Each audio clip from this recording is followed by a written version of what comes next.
سیرت مصطفیٰ صلی اللہ علیہ وآلہ وسلم کی قسط نمبر 56 آج شروع کی جائے گی۔ قسط نمبر 55 میں موضوع شروع ہوا تھا سلاطین کے نام خطوط آقا صلی اللہ علیہ وآلہ وسلم نے جو بھیجے۔ کیسر روم کی طرف جو خط گیا اس کا پیچھے آپ نے سوال و جواب کا سلسلہ سنا ابو سفیان کے ساتھ، اور باقی بھی معاملات آپ نے سنے کہ جو اس کے حواری تھے انہوں نے سنا تو وہ بدکنے لگے اور محل سے باہر بھاگنے لگے، تو درباریوں کو اس نے اپنی طرف متوجہ کر کے بلایا تو وہ سارے مطمئن ہو گئے اور اس کو سجدہ کر کے اس سے اپنے دین پر کامل پا کے اس سے بات چیت کرنے لگے۔ کیسے روم چونکہ تورات و انجیل کا ماہر اور علوم نجوم سے واقف تھا، اس لیے وہ نبی آخر الزمان کے ظہور سے باخبر تھا، اور ابو سفیان کی زبان سے حالات سن کر اس کے دل میں ہدایت کا چراغ روشن ہو گیا تھا، مگر سلطنت کی حیرت و ہوس کی آندھیوں نے اس چراغ ہدایت کو بجھا دیا اور وہ اسلام کی دولت سے محروم رہ گیا۔ خسرو پرویز کی بد دماغی۔ تقریباً اسی مضمون کے خطوط دوسرے بادشاہوں کے پاس بھی حضور صلی اللہ علیہ وآلہ وسلم نے روانہ فرمائے۔ شہنشاہ ایران خسرو پرویز کے دربار میں جب نامہ مبارک پہنچا تو صرف اتنی سی بات پر اس کے غرور اور گھمنڈ کا پارا اتنا چڑھ گیا کہ اس نے کہا کہ اس خط میں محمد صلی اللہ علیہ وآلہ وسلم نے میرے نام سے پہلے اپنا نام کیوں لکھا؟ یہ کہہ کر اس نے فرمان رسالت کو پھاڑ ڈالا اور پرزے پرزے کر کے خط کو زمین پر پھینک دیا۔ جب حضور صلی اللہ علیہ وآلہ وسلم کو یہ خبر ملی تو آپ نے فرمایا کہ اس نے میرے خط کے ٹکڑے ٹکڑے کر ڈالا، خدا اس کی سلطنت کو ٹکڑے ٹکڑے کر دے گا۔ چنانچہ اس کے بعد ہی خسرو پرویز کو اس کے بیٹے شیروا نے رات میں سوتے ہوئے اس کا شکم پھاڑ کر اس کو قتل کر دیا، اور اس کی بادشاہی ٹکڑے ٹکڑے ہو گئی، یہاں تک کہ حضرت امیر المؤمنین عمر فاروق اعظم رضی اللہ تعالی عنہ کے دور خلافت میں یہ حکومت صفائے ہستی سے مٹ گئی۔ نجاشی کا کردار۔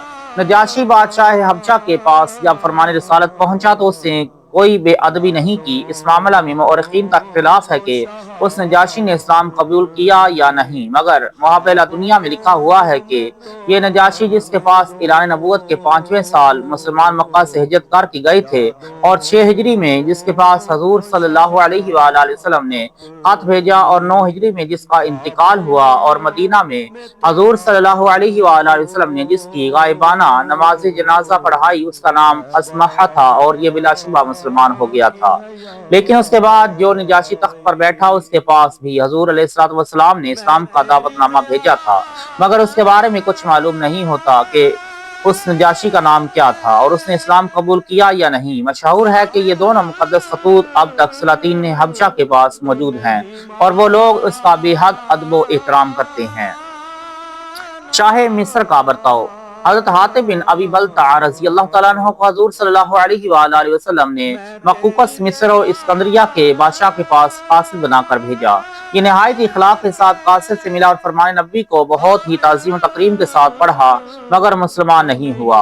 ہاں، حضور صلی اللہ علیہ وآلہ وسلم کی خدمت میں چند چیزوں کا تحفہ بھیجا۔ 2 لونڈیاں ایک حضرت ماریہ قبطیہ تھیں جو حضور صلی اللہ علیہ وآلہ وسلم کے حرم میں داخل ہوئیں، اور انہی کے شکم مبارک سے حضور صلی اللہ علیہ وآلہ وسلم کے فرزند حضرت ابراہیم رضی اللہ تعالی عنہ پیدا ہوئے، اور حضرت سیرین تھیں جن کو آپ نے حضرت حسان بن ثابت رضی اللہ تعالی عنہ کو عطا فرما دیا۔ ان کے بطن سے حضرت حسان کے صاحبزادے حضرت عبد الرحمن پیدا ہوئے، اور ان دونوں لونڈیوں کے علاوہ ایک سفید گدھا جس کا نام یافور تھا، اور ایک سفید خچر جو دلدل کہلاتا تھا، 1000 مسکال سونا، ایک غلام، کچھ شہد، کچھ کپڑے بھی تھے۔ بادشاہ یمامہ کا جواب۔ حضرت سلیط رضی اللہ تعالیٰ نے جب ہوزہ بادشاہ یمامہ کے پاس خط لے کر پہنچے تو اس نے بھی قاصد کا احترام کیا، لیکن اسلام قبول نہیں کیا، اور جواب میں یہ لکھا کہ آپ جو باتیں کہتے ہیں وہ نہایت اچھی ہیں، اگر آپ اپنی حکومت میں سے کچھ مجھے بھی حصہ دیں تو میں آپ کی پیروی کروں گا۔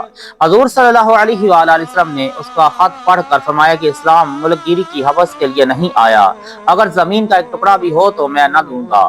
حارث غسانی کا گھمنڈ۔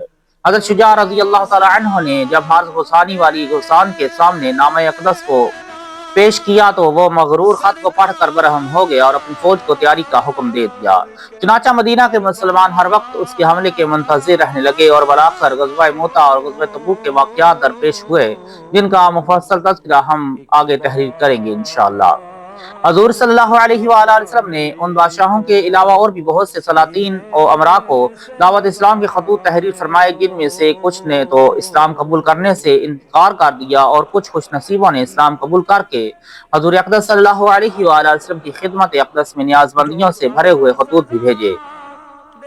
مثلا یمن کے شاہان حمیر میں سے جن بادشاہوں نے مسلمان ہو کر بارگاہ نبوت میں عرضیاں بھیجیں، جو غزوہ تبوک سے واپسی پر آپ کی خدمت میں پہنچیں، ان بادشاہوں کے نام یہ ہیں: حارث بن عبد کلال، نعیم بن عبد کلال، نعمان حاکم، زور عین اور معافر و حمدان زرعہ، یہ سب یمن کے بادشاہ ہیں۔ ان کے علاوہ فاروق بن عمر، جو کہ سلطنت روم کی جانب سے گورنر تھا، اپنے اسلام لانے کی خبر قاصد کے ذریعے بارگاہ رسالت میں بھیجی۔ اس طرح بازان، جو بادشاہ ایران کسریٰ کی طرف سے صوبہ یمن کا صوبہ دار تھا، اپنے 2 بیٹوں کے ساتھ مسلمان ہو گیا اور ایک عرضی تحریر کر کے حضور صلی اللہ علیہ وآلہ وسلم کو اپنے اسلام کی خبر دی۔ ان سب کا مفصل تذکرہ سیرت ابن ہشام اور زرقانی اور مدارج النبوت وغیرہ میں موجود ہے۔ ہم اپنی اس مختصر کتاب میں ان کا مفصل بیان تحریر کرنے سے معذرت خواہ ہے۔ سیہ نجد 6 ہجری میں رسول اللہ صلی اللہ علیہ وآلہ وسلم نے حضرت محمد بن مسلمہ رضی اللہ تعالی عنہ کی ماتحتی میں ایک لشکر نجد کی طرف روانہ فرمایا۔ ان لوگوں نے بنی حذیفہ کے سردار ثمامہ بن اسال کو گرفتار کر لیا اور مدینہ لائے۔ جب لوگوں نے ان کو بارگاہ رسالت میں پیش کیا تو آپ نے حکم دیا کہ اس کو مسجد نبوی کے ایک ستون میں باندھ دیا جائے۔ چنانچہ یہ ستون میں باندھ دیے گئے۔ پھر حضور علیہ الصلوۃ والسلام اس کے پاس تشریف لے گئے اور دریافت فرمایا کہ اے ثمامہ، تمہارا کیا حال ہے اور تم اپنے بارے میں کیا گمان رکھتے ہو؟ ثمامہ نے جواب دیا کہ اے محمد صلی اللہ علیہ وآلہ وسلم، میرا حال اور خیال تو اچھا ہی ہے۔ اگر آپ مجھے قتل کریں گے تو ایک خونی آدمی کو قتل کریں گے، اور اگر مجھے اپنے انعام سے نواز کر چھوڑ دیں گے تو ایک شکر گزار کو چھوڑیں گے، اور اگر آپ مجھ سے کچھ مال کی طلبگار ہوں تو بتا دیجیے، آپ کو مال دیا جائے گا۔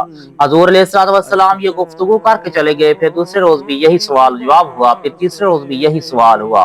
اس کے بعد آپ نے صحابہ سے فرمایا کہ ثمامہ کو چھوڑ دو۔ چنانچہ لوگوں نے ان کو چھوڑ دیا۔ ثمامہ مسجد سے نکل کر ایک کھجور کے باغ میں چلے گئے جو مسجد نبوی کے قریب میں ہی تھا۔ وہاں انہوں نے غسل کیا، پھر مسجد نبوی میں واپس آئے اور کلمہ شہادت پڑھ کر مسلمان ہو گئے، اور کہنے لگے کہ خدا کی قسم، مجھے جس قدر آپ کے چہرہ سے نفرت تھی اتنی ہی روئے زمین پر کسی کے چہرہ سے نہ تھی، مگر آج آپ کے چہرہ سے مجھے اس قدر محبت ہو گئی ہے کہ اتنی محبت کسی کے چہرہ سے نہیں ہے۔ کوئی دین میری نظر میں اتنا ناپسند نہ تھا جتنا آپ کا دین، لیکن آج کوئی دین میری نظر میں اتنا محبوب نہیں ہے جتنا آپ کا دین۔ کوئی شہر میری نگاہ میں اتنا برا نہ تھا جتنا آپ کا شہر، اور اب میرا حال یہ ہو گیا ہے کہ آپ کے شہر سے زیادہ مجھے کوئی شہر محبوب نہیں۔ یا رسول اللہ صلی اللہ علیہ وآلہ وسلم، میں عمرہ ادا کرنے کی ارادت سے مکہ جا رہا تھا کہ آپ کے لشکر نے مجھے گرفتار کر لیا۔ اب آپ میرے بارے میں کیا حکم دیتے ہیں؟ حضور صلی اللہ علیہ وآلہ وسلم نے ان کو دنیا و آخرت میں بھلائیوں کا مزدہ سنایا اور پھر حکم دیا کہ تم مکہ جا کر عمرہ ادا کرو۔ جب یہ مکہ پہنچے اور طواف کرنے لگے تو قریش کے کسی کافر نے ان کو دیکھ کر کہا کہ اے ثمامہ، تم صابی یعنی بے دین ہو گئے ہو۔ آپ نے نہایت جرأت کے ساتھ جواب دیا کہ میں بے دین نہیں ہوا ہوں بلکہ میں مسلمان ہو گیا ہوں، اور اے اہل مکہ سن لو، اب جب تک رسول اللہ صلی اللہ علیہ وآلہ وسلم اجازت نہ دیں گے تم لوگوں کو ہمارے وطن سے گہیوں کا ایک دانہ بھی نہیں مل سکے گا۔ مکہ والوں کے لیے ان کے وطن یمامہ ہی سے غلہ آیا کرتا تھا۔ اللہ تعالی ہم سب کو عمل صالح کرنے کی توفیق عطا فرمائے۔ 6 ہجری کے بہت سے آگے واقعات ہیں، لیکن مختصر یہاں پر ہی آج انشاءاللہ ختم کرتے ہیں۔ آگے انشاءاللہ کل 7 ہجری کا شروع کیا جائے گا اور اس میں آپ کو بیانات ملیں گے۔ اللہ تعالی ہم سب کو عمل کی توفیق عطا فرمائے، آمین یا رب العالمین۔